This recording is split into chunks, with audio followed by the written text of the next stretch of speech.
Is religion important to you? No. Do you mind if I? Yeah, because I'm a I word. feel comfortable now. Yeah. So. In other words, she's saying shame. You talking too much. Let's eat. I like that. I ain't ate all day, y'all. Yeah.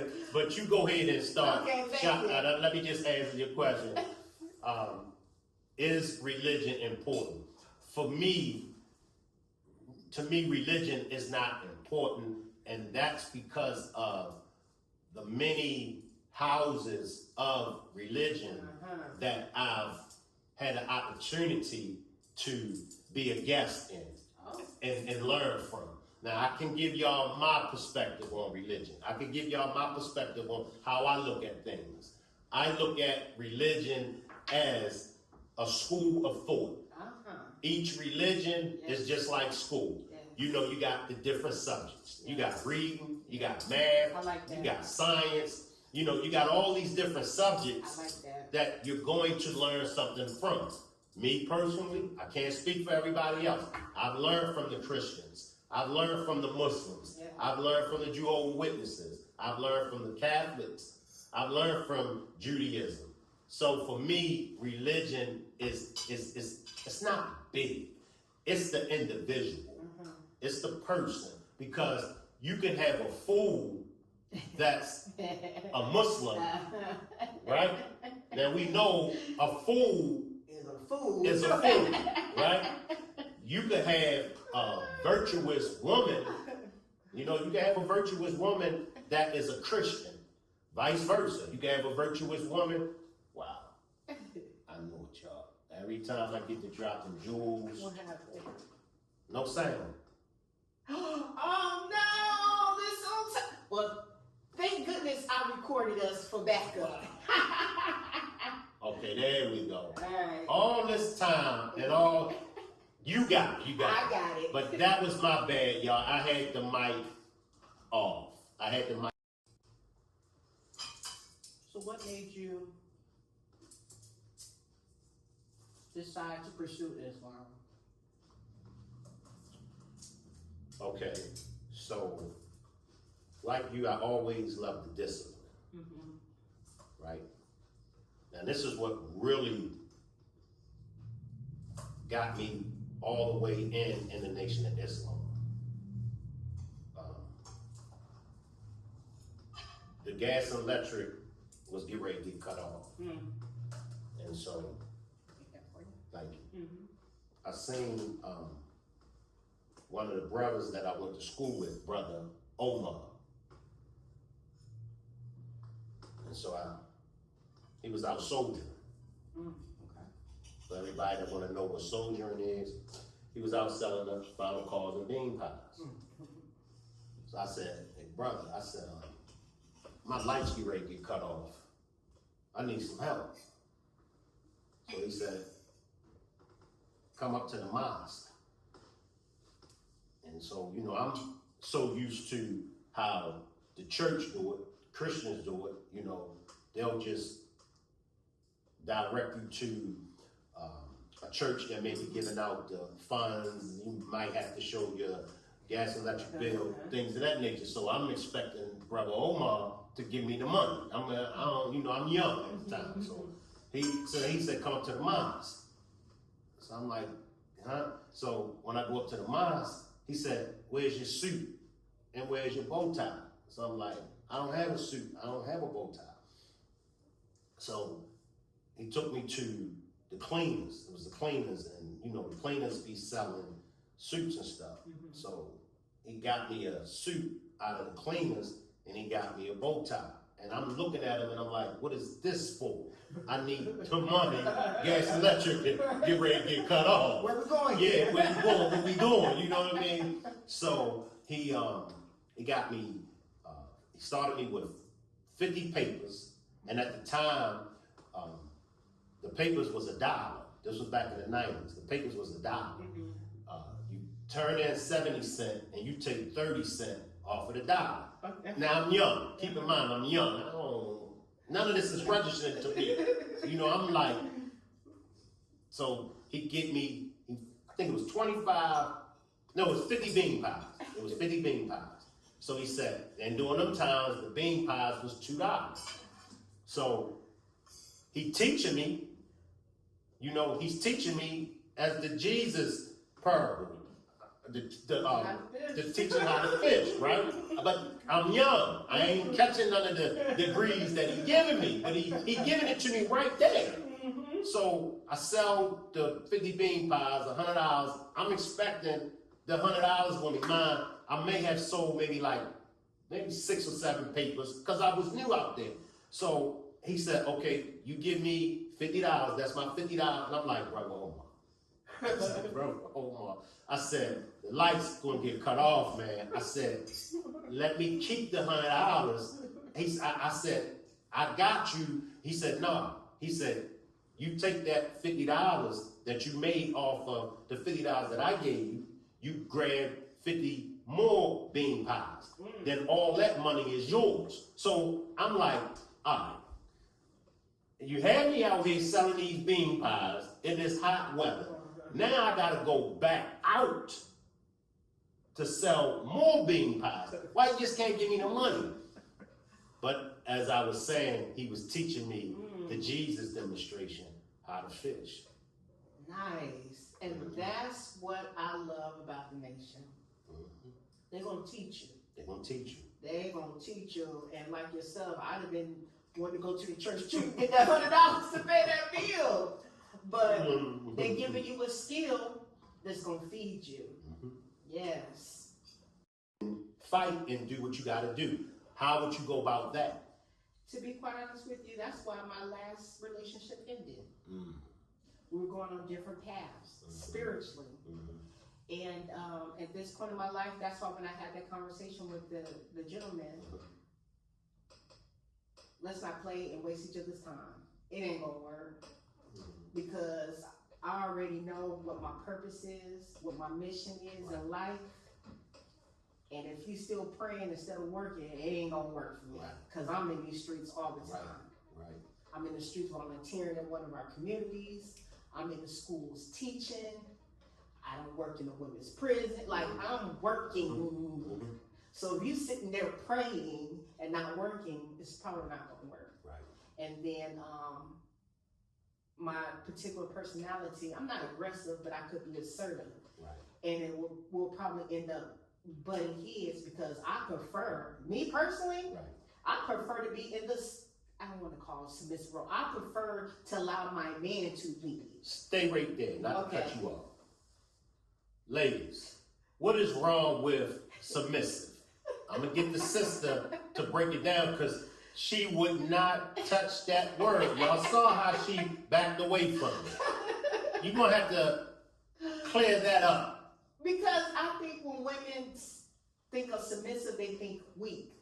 And me personally, I don't think it's weak. I think it takes a lot of strength to be submissive and allow your significant other to lead and make decisions. That takes strength because you have to rely on his knowledge and his heart to lead you future and not to him. You know what I'm saying? So they take a lot of strength. So I think a lot of women, when they think of submissive, they think of weak. And that's why I treaded lightly with that word, because I personally, like I said, I think of submissive as strength, but I think a lot of women think of submissive as weak. That's just my opinion. Well said. That's why I wanted her to break it down. Well said, because a lot of women do think of being submissive as being weak. But as she broke it down, it takes strength. I mean, especially if you are a woman that loves to nag all the time, always like to get your way. Now, when it comes to being submissive, it takes strength. So. And as women, we can tend to be we're communicators. Women are communicators. So, and we tend to talk, we're being considered maybe nagging, but because we are communicators, we do have to watch what we say. And I know when I was younger, I was not a nice young woman. I was not nice with my words. Right. Yeah, so I'm glad that we're having this conversation because it's a picture of what I have to look forward to Mm-hmm. on my journey, Mhm. you know? Mhm. And not just in dating, but in what I do in the community, as well as in the professional world, you know? And if I could be honest, I think, now I just started, but I have friends who are in the nation that came down and helped me Yes. Wow. when I was going through some things with my nonprofit. Wow. And then as well as my name is Nazima on the Facebook. So a lot of them probably already thought. Right. A lot of them probably already thought I was. And that's probably why I received the resistance. Right. Because they don't want them here. No. I'm going to just be, they don't want them here. Not down here. No. Not down here. So, yeah. So that's what brought on this conversation because it's probably I'm probably be having these conversations a lot often. Yeah. They're well needed, and everybody that's watching this, make sure y'all tap in with the sister and tap into me also. These are much needed conversations. So this ain't gonna be just a one-time thing. Yeah. I think it's important for us, especially as Black. That's another thing. I got a lot of pushback because I'm not quiet when it comes to my Blackness. Right, that's right. And that was one of the things that moving here, they try to quiet you with that. I've been told that I'm too Black. Yes. And I was like, how can you be too much of yourself? Right. I didn't get that. Right. I didn't understand that.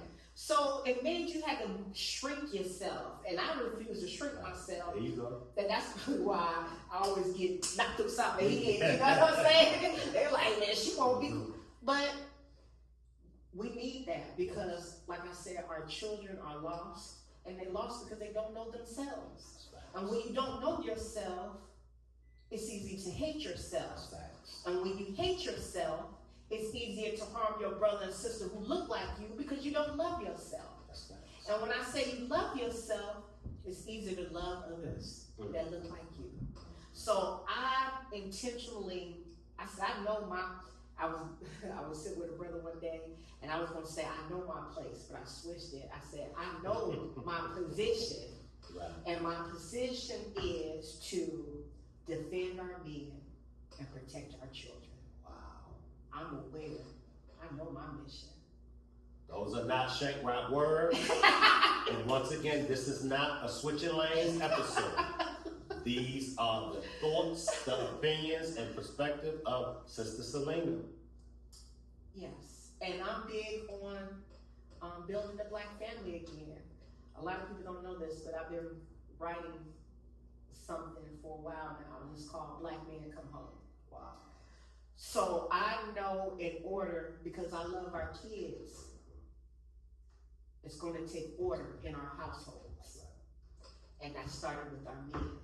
So when I tell women it's not being weak, submissive not being weak, these kids need their daddies. Right. That's right. And if they don't have their fathers, women, they need a strong, positive male role model. So when I do my work in the community, I'm very intentional. I probably say 99% of the people I work with are men. Wow. So I'm surrounded by a lot of male energy, but in a good way. Every man that I work with, because they know I'm serious about my business, has been very respectful. They know if I call you, it's to work. I ain't gonna call you to play. The only time I have conversations is just table talk. Yeah. And that's only because one of my mentors, Brother Malik, he was like, you know how we started Better Family Life? Right here at the kitchen table. I said, you know what? That's how table talk was born. Oftentimes, we're scared to have these conversations out loud. If a lot of women probably truly, now they know how I feel, they be like, girl, is you crazy? I ain't, you know what I mean? So that's why I like having these talks, is to have these conversations that we are afraid to have publicly, you know? And so, like I said, I'm very intentional about the way that I move and my work and my mission. And so when I said that I know that my mission or my purpose is to defend our men and protect our children, I mean that. you know, and so I knew religions was important here in the South, and that's why I intentionally surround myself with men of a spiritual background. And I don't play that religious gang banging. If you want to do that, it's probably best you stay away from me because you ain't gonna like my mouth. You're not my man, so I ain't got to. That's right. You know what I'm saying? So that's why I surround myself with men of many faiths, because I think that's what it's going to take for our children. Our children are walking around heartless and soulless and trying to find themselves. And I like to consider myself as a guide and let the Spirit decide. So if I'm surrounded by men of different faiths, that's up to that youth, that child, or that parent to decide what path they want to go down. I'm not here to judge that. Just because I'm part of a nation and I enjoy Islam, don't mean that mother, or may not. She may want her child to go down Christianity. They may want to be a Hebrew Israelite. I don't know much about the wars, but I would love to learn. So I'm just here to guide. That's real. I'm just here to guide because I'm tired of watching our babies die. That's real. Let's give it up for Sister Selena. Stay tapped in with me, and I will be bringing y'all more table talk with Sister Selena. Any last words you would like to say before we get out of here? I just hope that we can have more conversations like this. Again, ladies, I didn't know this brother. This is our first time breaking bread and talking and having a conversation, but the energy flowed nice. So when I do these table talks, to me, it's all about energy and hopes that we can reach and touch the souls of others.